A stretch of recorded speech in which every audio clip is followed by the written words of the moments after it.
আসসালামু আলাইকুম এভরিওয়ান, আশা করি সবাই খুব ভালো আছেন। সো আজকে আমি একটা র্যান্ডম ব্লগ নিয়ে আসলাম। যত আমার ব্লগের ক্লিপগুলো আমি অ্যাড করে আমি আজকে কিছু ইম্পর্টেন্ট কথাবার্তা বলবো, যেটার জন্য সবাই আপনারা আমাকে মেসেজ করতেই থাকেন, কমেন্ট করতে থাকেন। তো সেটা আমি যতটুকু জানি ইন জেনারেল আমি ততটুকুই বলার চেষ্টা করব, কারণ আর যতটুকু জানি সেটা হচ্ছে একেবারে স্পেসিফিক ট্রু। সেজন্য আমি অতটুকু বলতে চাচ্ছি আপনাদের সবার মাঝে। সেটা হচ্ছে, অনেকে আপনারা জিজ্ঞেস করেন যে আপু ওয়ার্ক ভিসাতে কীভাবে আসবো।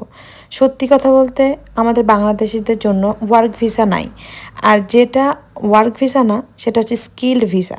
মানে আপনি যদি কোনো কিছুতে ট্যালেন্ট হয়ে থাকেন বা আপনার এক্সপিরিয়েন্স আছে, লাইক ইঞ্জিনিয়ারিং বা ডক্টরে, এরকম যদি আপনার কোনো এক্সপিরিয়েন্স থেকে থাকে, কাইন্ড অফ হচ্ছে আপনি জব করেছেন 5-6 বছর 10 বছর, এরকম আপনার এক্সপিরিয়েন্স আছে, আপনি স্কিল্ড হয়ে আছেন, তো সেটার উপরে দেখা যায় যে এখানে কিছু লোকের প্রয়োজন হয়।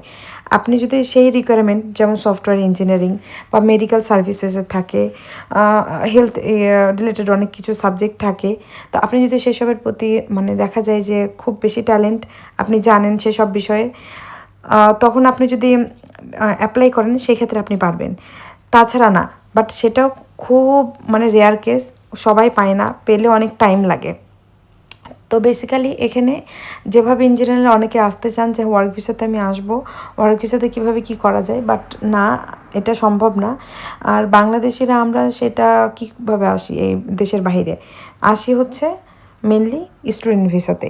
স্টুডেন্ট ভিসাতে আসার পরে আপনার যদি স্পাউস থেকে থাকে, সেক্ষেত্রে তারা ফুল টাইম জব করবে। স্টুডেন্টরা সবসময় পার্ট টাইম জব করবে, 24 আওয়ার্সের বেশি না। যদি ভ্যাকেশন থাকে সেক্ষেত্রে ভিন্ন বিষয়।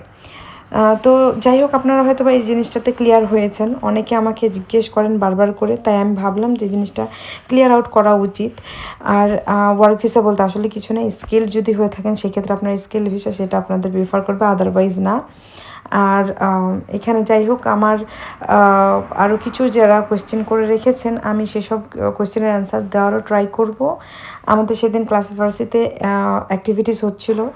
আইটি ক্লাসে সাধারণত আইটি রিলেটেড পড়াশোনাই হয়, বাট এখানে আমাদের প্লেন বানানো শেখানো হচ্ছিলো, পেপার প্লেন, বাট এটাও কিছুটা আইটির মধ্যেই ছিল আর কি।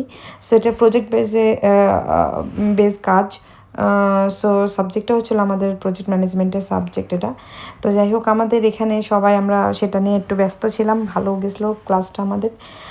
আর আপনাদের হয়তোবা আপনারা সবাই ক্লিয়ার হয়েছেন, আপনার প্রশ্নগুলো আমরা উত্তর দিতে পেরেছি। যাই হোক, ভালো থাকবেন, আশা করি সবাই।